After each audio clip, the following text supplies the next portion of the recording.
Versículo 1 em diante, vamos ler alguns versículos. Capítulo 6 de Isaías. Alguns versículos iremos abordar para ressignificar essa passagem que é bem conhecida pela igreja, bem brevemente, porque nós somos pregadores. Garanto que todos aqui já sentiram um pouquinho de Deus nesta noite. Isso é um pouquinho da glória de Deus que habita em nosso meio. Se você der liberdade, Ele vai fazer o seu mover aqui nesta noite. Essa vigília serve para te incendiar novamente.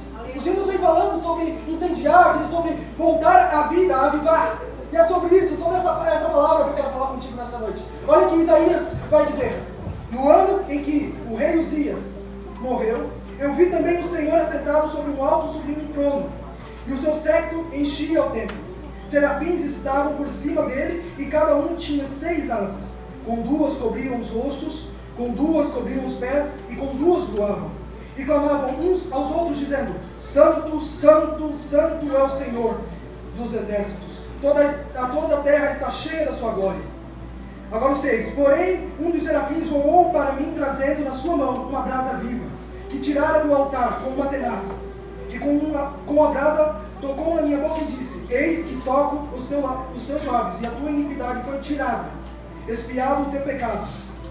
9. Então disse ele: Vai e diz a este... Ou melhor, 8. Depois disso ouvi a voz do Senhor que dizia: A quem enviarei? E quem há de ir por nós? Então disse eu: Eis-me aqui, envia.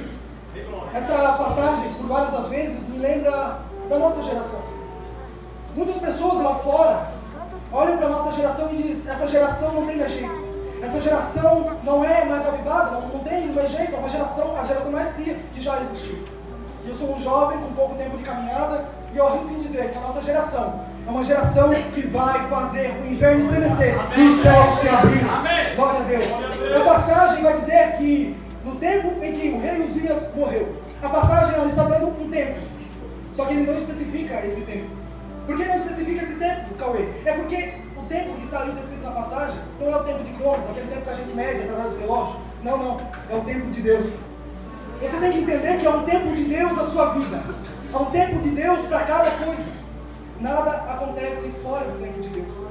E eu arrisco novamente em dizer que há um novo tempo vindo dessa mocidade. Há um novo tempo vindo dessa geração. Há um novo tempo para vir para essa igreja e vai avivar. Glória a Deus. Deixa eu te mostrar algo mais interessante ainda.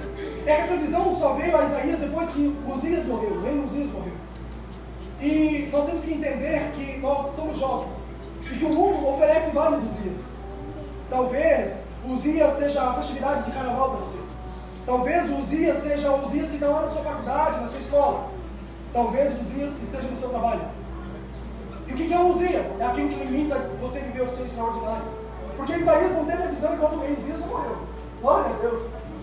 Eu acredito que você consegue lidar com a graça de Deus. Você consegue lidar com os seus Uzias. Ei jovem, eu não sei os conflitos que passam no teu coração, porque as tuas batalhas, as tuas guerras são diferentes da minha. Mas eu acredito que com a graça, com a presença de Deus, nós lidamos com isso. E nós podemos viver o extraordinário de Deus ainda. Ei, aconteceu algo extraordinário aqui em nosso meio, no começo da vigília. No começo. Sabe o que era isso? A brasa. A brasa viva do Senhor. A brasa que foi tirada do trono e foi colocada em nosso meio. Mas isso é uma pequena brasa. Imagina se o fogo de Deus habita em nosso meio. Se ele recai nesse momento, o que acontece aqui? A presença de Deus é tão extraordinária que apenas uma brasa fez com que Isaías se tornasse outra pessoa. O pecado foi tirado, ele foi despido. Ei, escuta, Deus quer te tocar nesta noite. Só que ele está perguntando: quem eu enviarei? Quem pode ir por nós? E se tem jovens aqui nesta noite que possa dizer: ei Senhor, envia-me. Que possa abrir a boca e dizer: ei Senhor, eu estou aqui, estou sedento pela tua palavra, pela tua presença. Assim o Senhor fará, assim o Senhor enviará de cima do trono, do alto dos céus, a sua glória, para encher nesse momento você. Então abra sua boca, dá liberdade. Ei, esse daqui não é um culto qualquer, esse talvez possa ser o nosso último culto.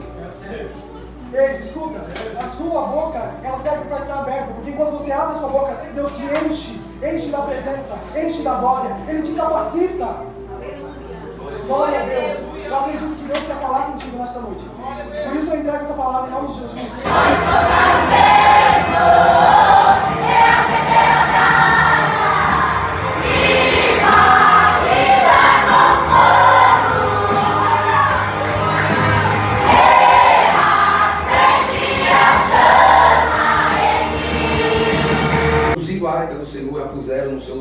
tenda que Davi armara, e ofereceu Davi holocaustos e ofertas pacíficas perante o Senhor. E acabando Davi de oferecer os holocaustos e ofertas pacíficas, abençoou o povo em nome do Senhor dos Exércitos. Vamos ler o versículo 21.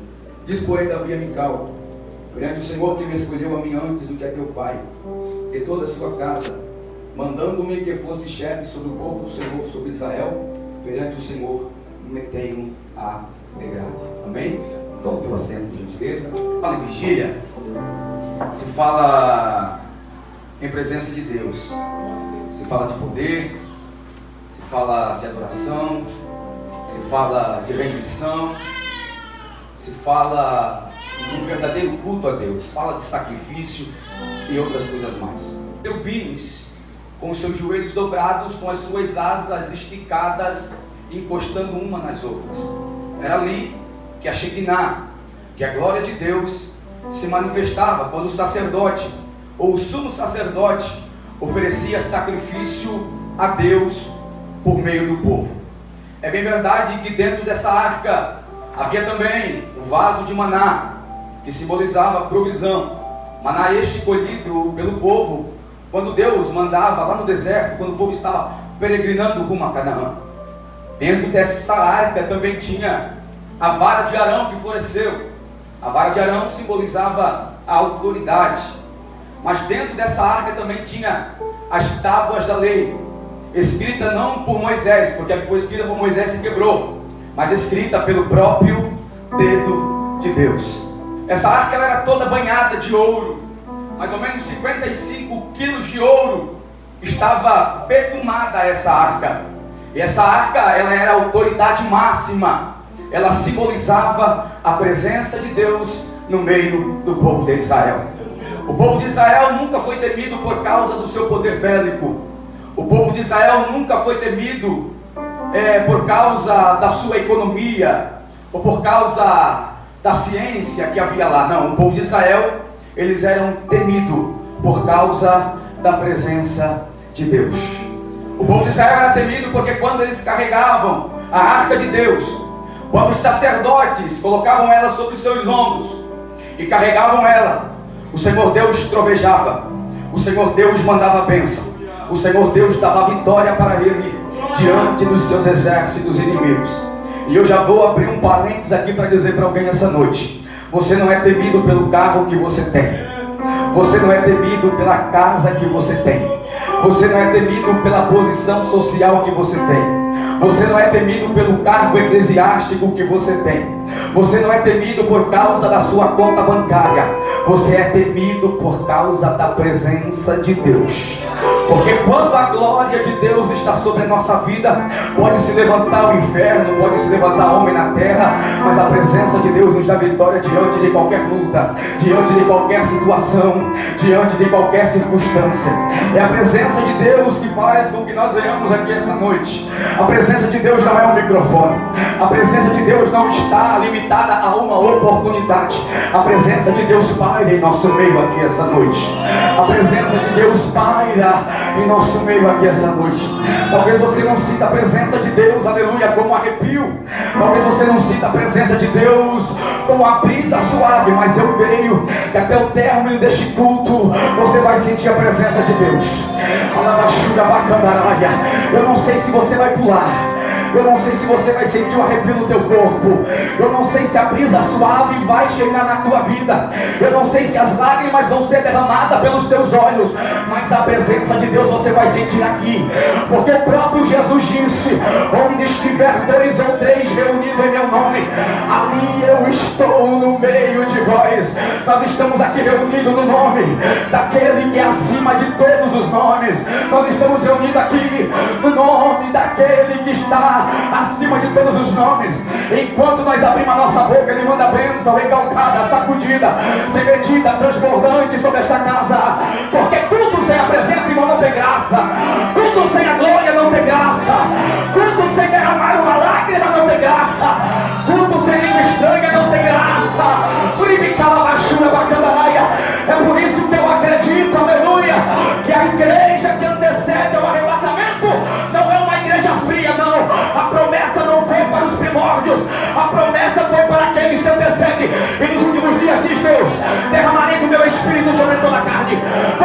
filhos e vossas filhas profetizarão, vossos velhos terão sonhos, e os vossos jovens terão visões, e do meu espírito eu derramarei sobre os meus servos e sobre as minhas servas. Há uma graça de Deus aqui.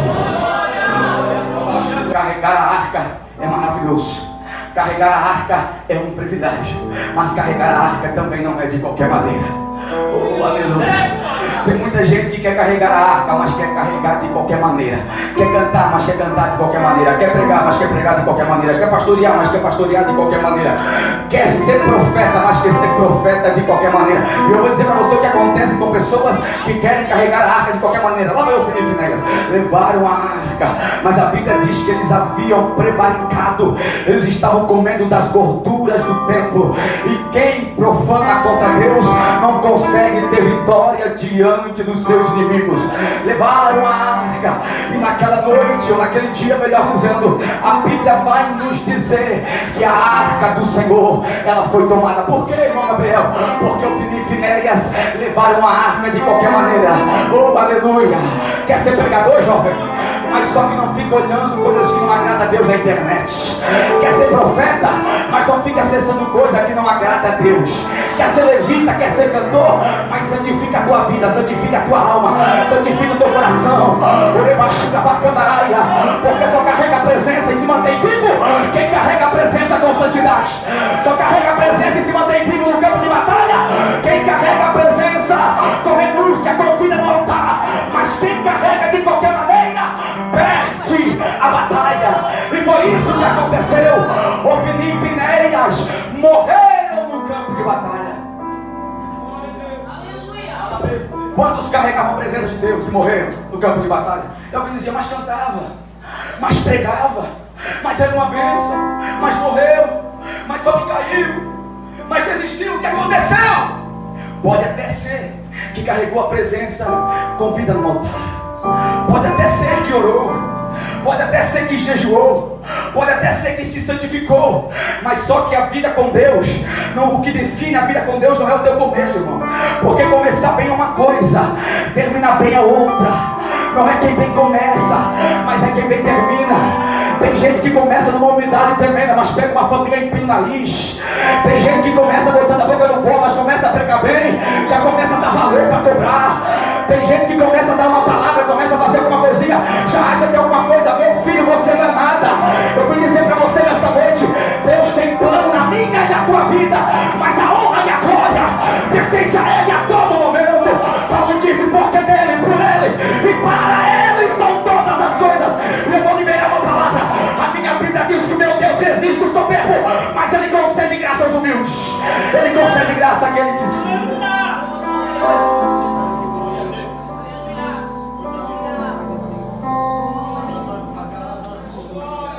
Perderam, morreram no campo de batalha.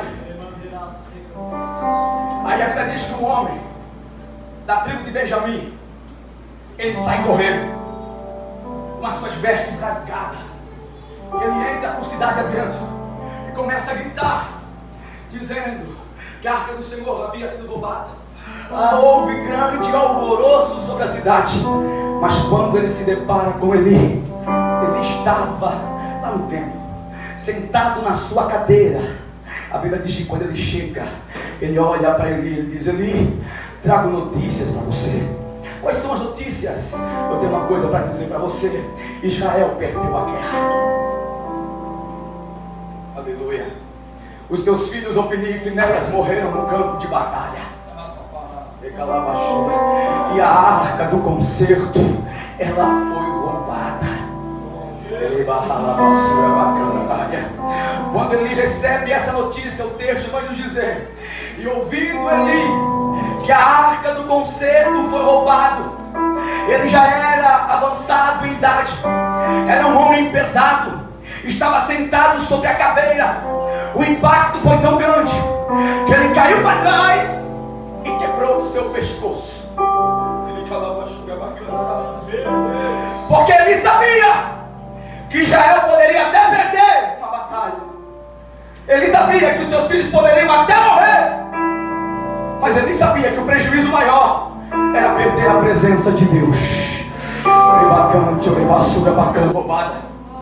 ela estava prestes a dar à luz ao filho. E naquela época, quando uma mulher estava grávida, prestes a dar luz ao filho, um menino, era muito honroso, porque o menino significava, aleluia, a posteridade da sua família.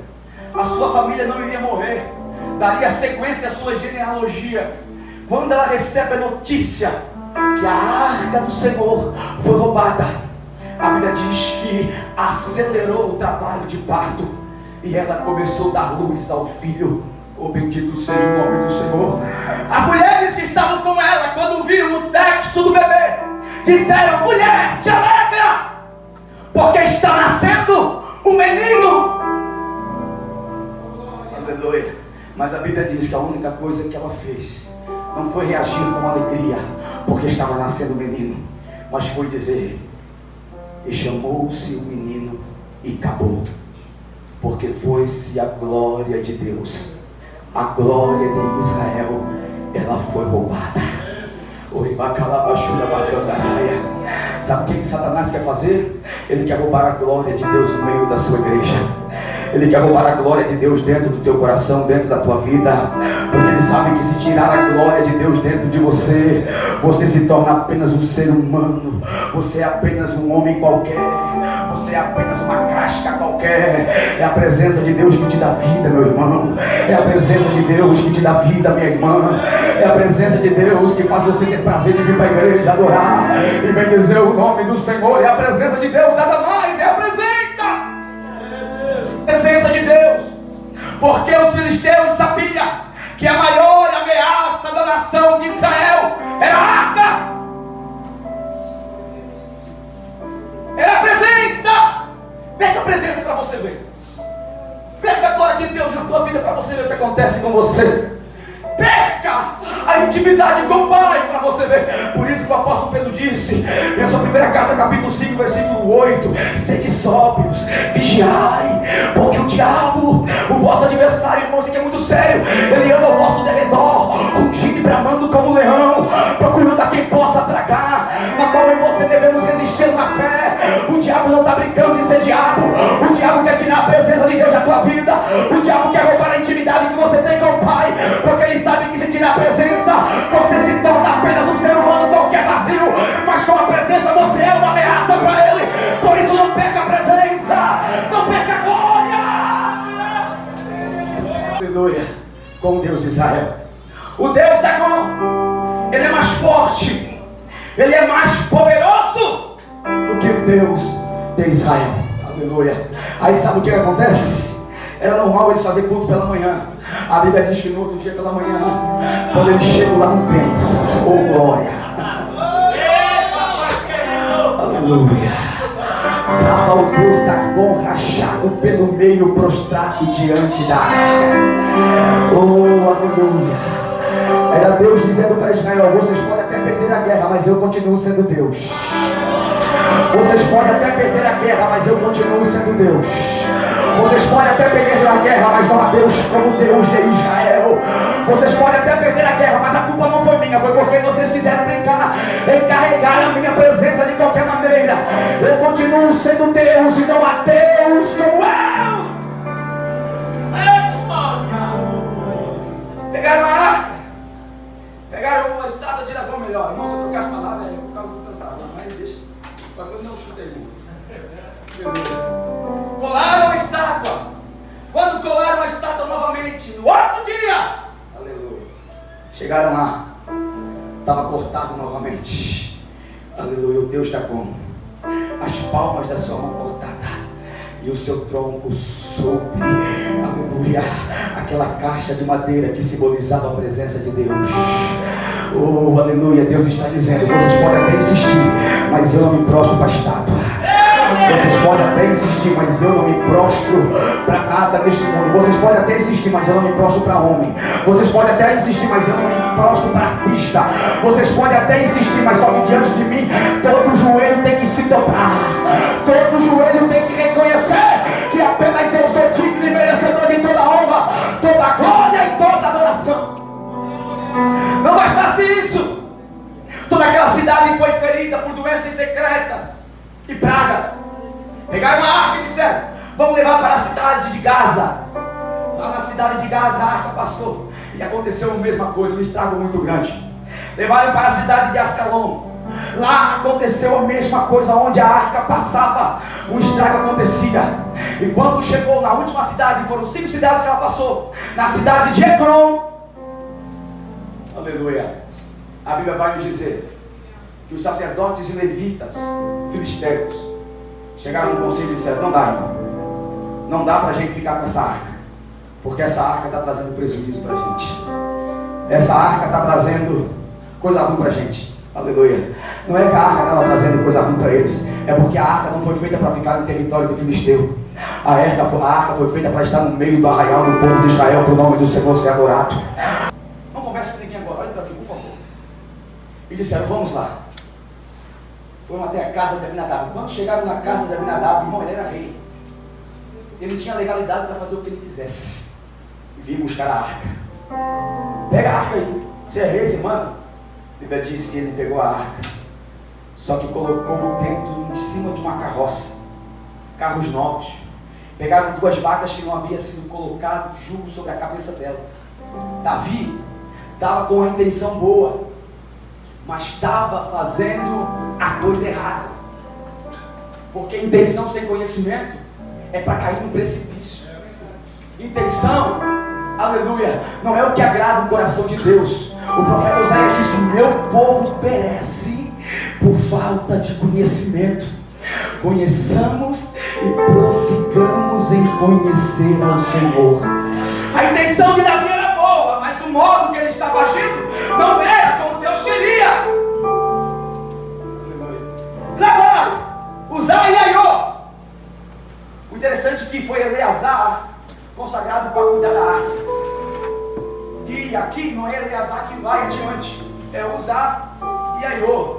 O que dá a entender que a Bíblia, quando fala de pai ou de casa, vai até a 3ª ou a 4ª geração. Eleazar não aparece aqui, quem aparece é Uzá e Aiô. Subentende-se que talvez seriam filhos de Eleazar. E lá vai, aleluia, Uzá e Aiô, um na frente e outro atrás. A Bíblia diz que Davi foi palhando, mas quando chega na ira de Nacon, os bois picam. E a arca está prestes a cair. Aleluia. Porque eu volto a repetir: quando nós vamos carregar a presença de qualquer maneira e do jeito errado, nós não conseguimos chegar no destino final. Fica pelo meio do caminho. O propósito não é cumprido. Aleluia. Acontece um acidente de percurso, porque Davi foi carregar da forma errônea. Uzá tenta segurar a arca, e naquele momento abriu-se uma rotura no peito de Uzá. Quando Davi olhou para aquilo, Davi ficou assustado. Ele se entristeceu. Ele disse: como isso vai acontecer? A minha intenção é boa. Eu só quero trazer a presença para Jerusalém. Eu só quero trazer a presença para Jerusalém. O debaixo da bacandaraia. Mas santificação é muito melhor do que intenção. Oh, aleluia. Propósito certo é muito melhor do que desejo, aleluia, inconsequente. Eu vou dizer para alguém aqui essa noite: quer carregar a presença de Deus, mas vai ler Bíblia. Quer carregar a presença de Deus, pergunta para o Senhor como é que se carrega. Quer carregar a presença de Deus, entra dentro do teu quarto e diga: Espírito Santo, não me deixe levar a presença da forma errada. Eu não quero cair no meio do caminho, eu quero chegar ao destino final.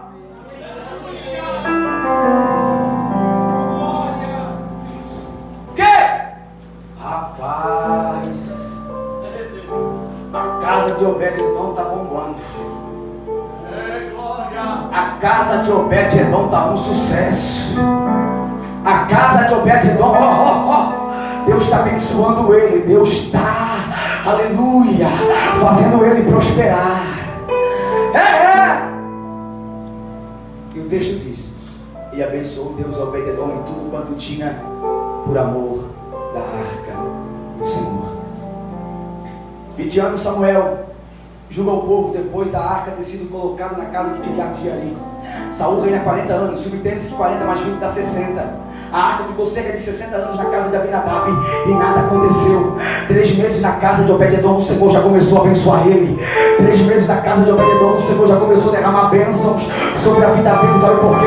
Porque não é muito tempo, é um tempo que fica, é o valor que a gente dá pela presença, é o valor que a gente dá pela presença. É por isso que tem crente que não entende, irmão. Tem crente que morre de velho dentro da igreja e nunca vai, nunca leu a Bíblia toda, não faz um jejum, não ora. Aí chega um novo convertido, que o povo está pregando, que o povo está sendo cheio de Deus. Sabe por quê? Porque tempo de crente não define intimidade. O que define intimidade é um desejo pela presença, pela glória. 60 anos não aconteceu nada na casa de Abinadab, mas 3 meses o Obed-edom já viveu o extraordinário dele.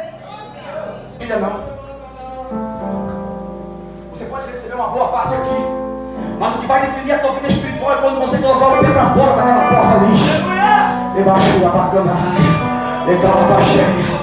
não adianta pular aqui, não adianta sapatear aqui, não adianta sentir arrepio aqui e amanhã voltar a fazer tudo errado novamente.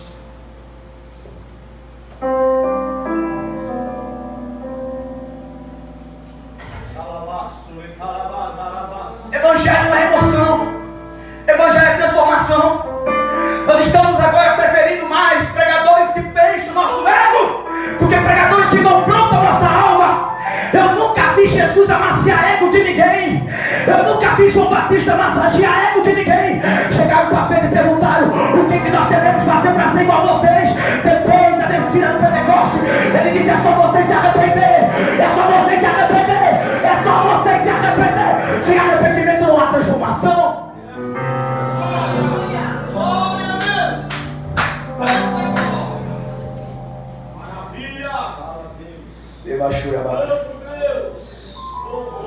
Davi não ficou um dia pulando.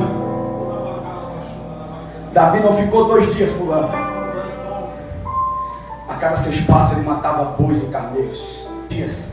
Segundo alguns estudiosos, foram 6 meses. Aleluia. 6 meses.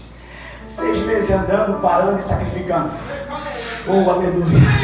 Enquanto não apagava a última fumaça do altar, ele não saía, ele ficava ali. Foram 6 meses. Sabe quantos bois e carneiros mais ou menos Davi sacrificou? Mais de 100 mil bois e carneiros. Sabe o que é isso? Era Davi dizendo: eu posso perder minha fazenda toda, eu posso perder toda a riqueza da terra, mas eu trago para Jerusalém a glória de Deus. Eu trago para Jerusalém a presença do Pai. Eu trago para Jerusalém a Shekinah de Deus. Eu vou dizer para você, jovem,